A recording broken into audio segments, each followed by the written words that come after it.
Welcome everybody. Today for lesson number 9, we are going to be completing these activities on our graph piece of paper. We're going to be using our pens and pencils, and we're going to be using tracing paper. I have parchment paper at home, so that's what I am using, but normally I use patty paper. It's a little bit easier to write on, but this will work for today.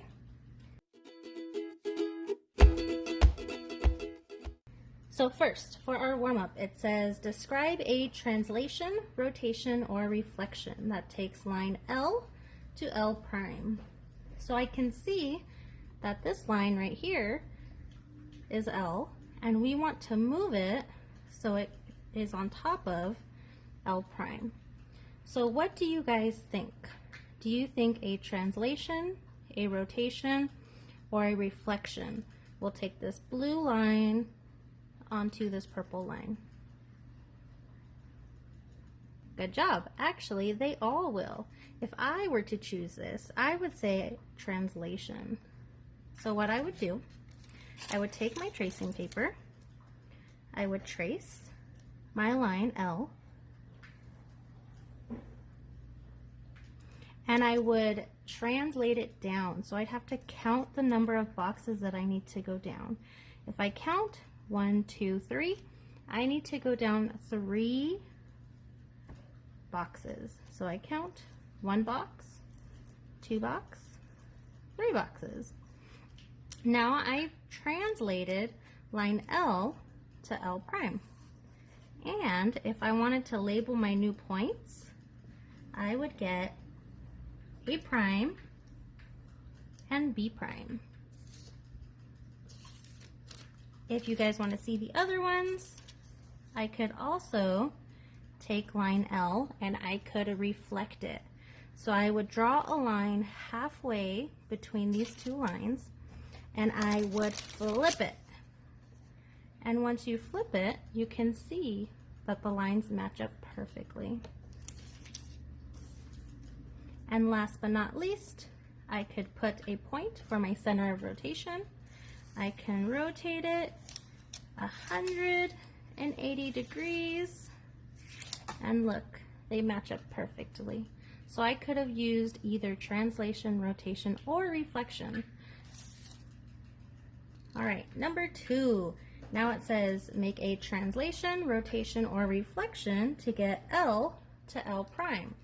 So for this one, we see L is the blue line, and we want to take it to this purple line, L prime. So I would take my paper, do the same thing. We have a line, put my dots A and B. And what do you think we should do? Okay, one possible option is to rotate. So I would put this as my center. I could rotate it until they line up. So if you chose rotation, very good. There's another option. You can reflect. This would be my line of reflection.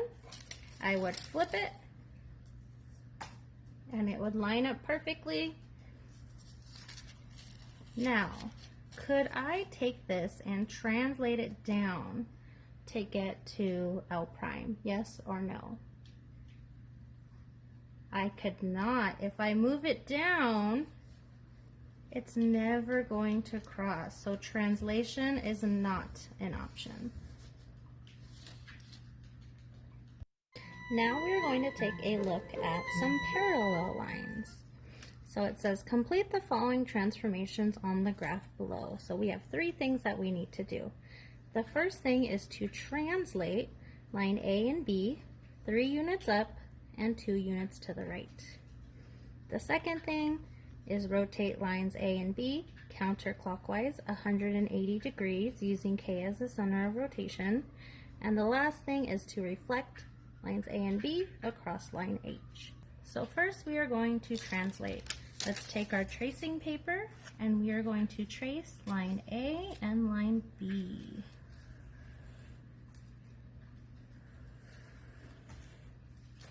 Now it says I want to translate these 3 units up and 2 units to the right. So let's count. 1, 2, 3, and we need 2 units to the right. 1, 2. Now I can draw my new lines. So I see it is there, so it is there.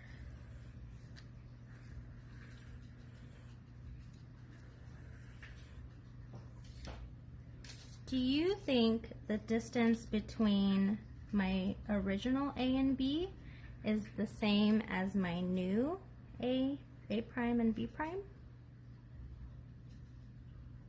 Yes, the distance is the same. Good job. Okay, now what we're going to do is we are going to rotate them counterclockwise 180 degrees. So I already have my 2 lines traced.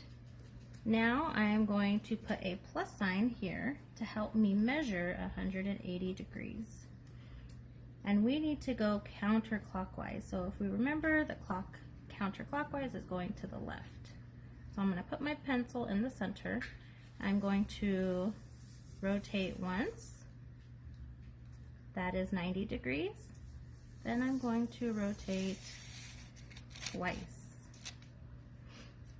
That is 180 degrees. So my new line,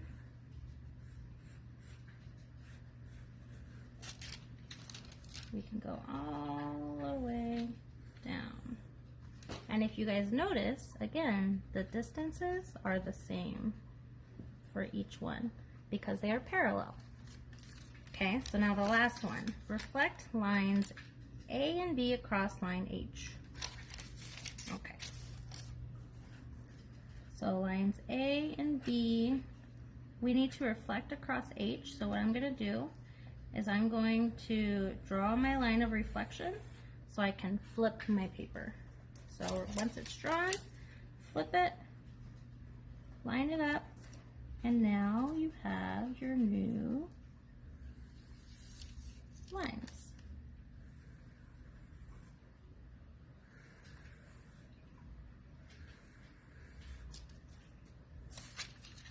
If you notice, my parallel lines are still an equal distance apart. That never changed. But now I have my translation, my rotation, and my reflection. Now let's take a look at some more 180 degree rotations. So this one says the diagram shows a line with points A, C, D, and B. So we have the line down here, A, C, D, and B.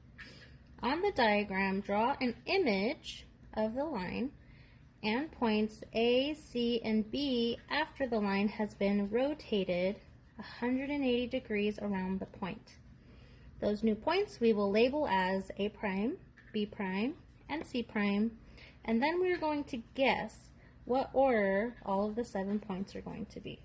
So what I'm going to do first, I'm going to take my tracing paper and I am going to copy my line. So we're going to trace it.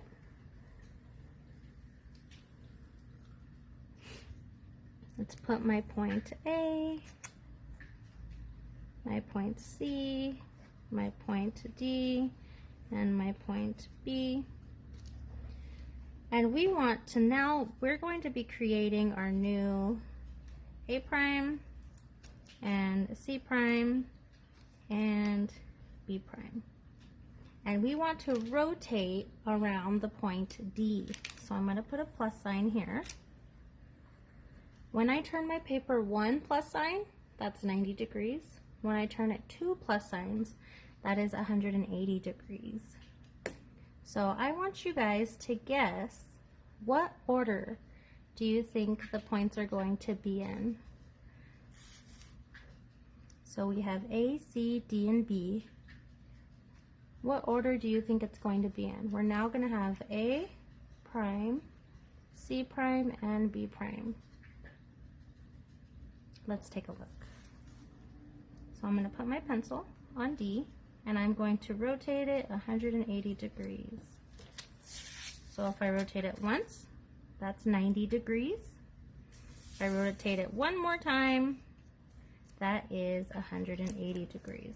So now we can see what our order is. If you look, you can see between this, we got A first, and then we got C, and then we got B prime, and then we got D,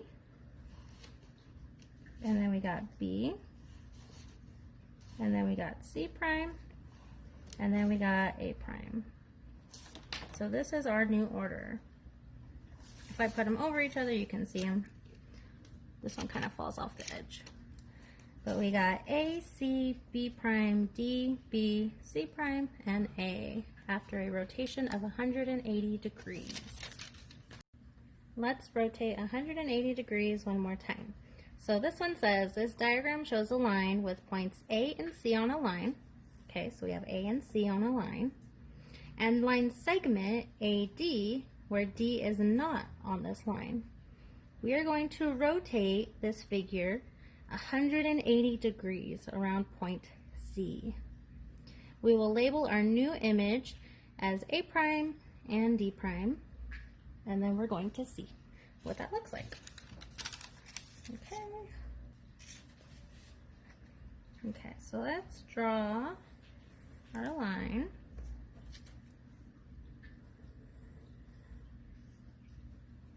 Include our points.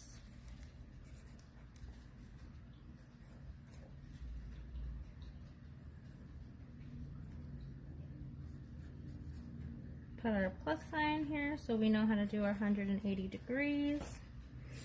And we're going to need new points of A prime and D prime. Okay, let's rotate it. So one plus sign is 90 degrees. Two plus signs are 180 degrees. So look, it makes like this backward Z. Okay, so let's put our new points.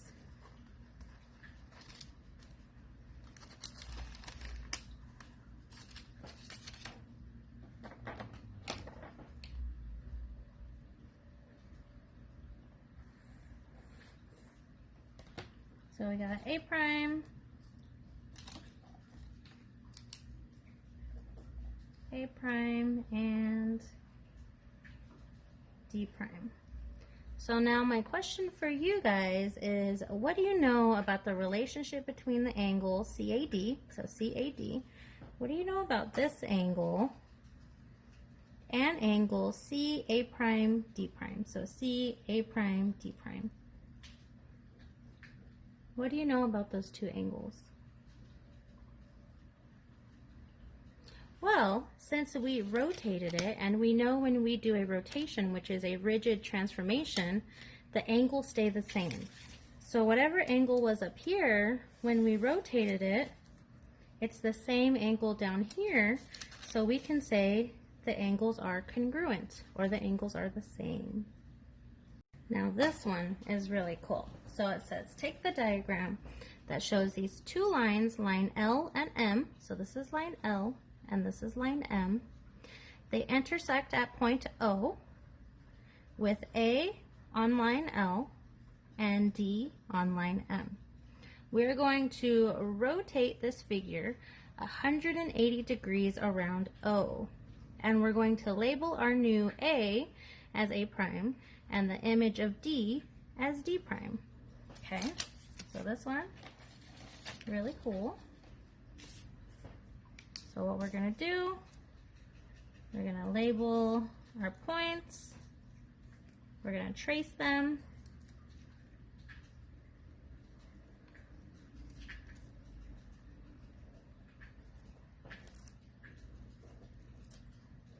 okay, now we're going to rotate it 180 degrees, so we're going to put a plus sign in the center, your center of rotation, and again, to rotate 180 degrees, that is 90 plus 90, so we're going to turn it once, 90 degrees. We're going to turn it twice, 180 degrees. So we'll put our new points.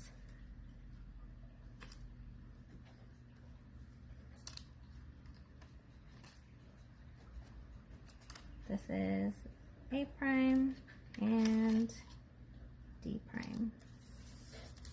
So if you take a look, what do you guys notice about angle AOD and angle A prime OD prime?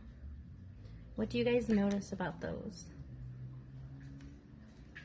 They are vertical angles. So you guys learned last year that if the angles are opposite, they are vertical angles. Now you know that they're congruent because we did rotation.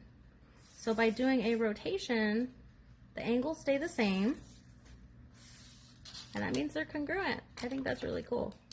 All right, thank you guys. Have a great day.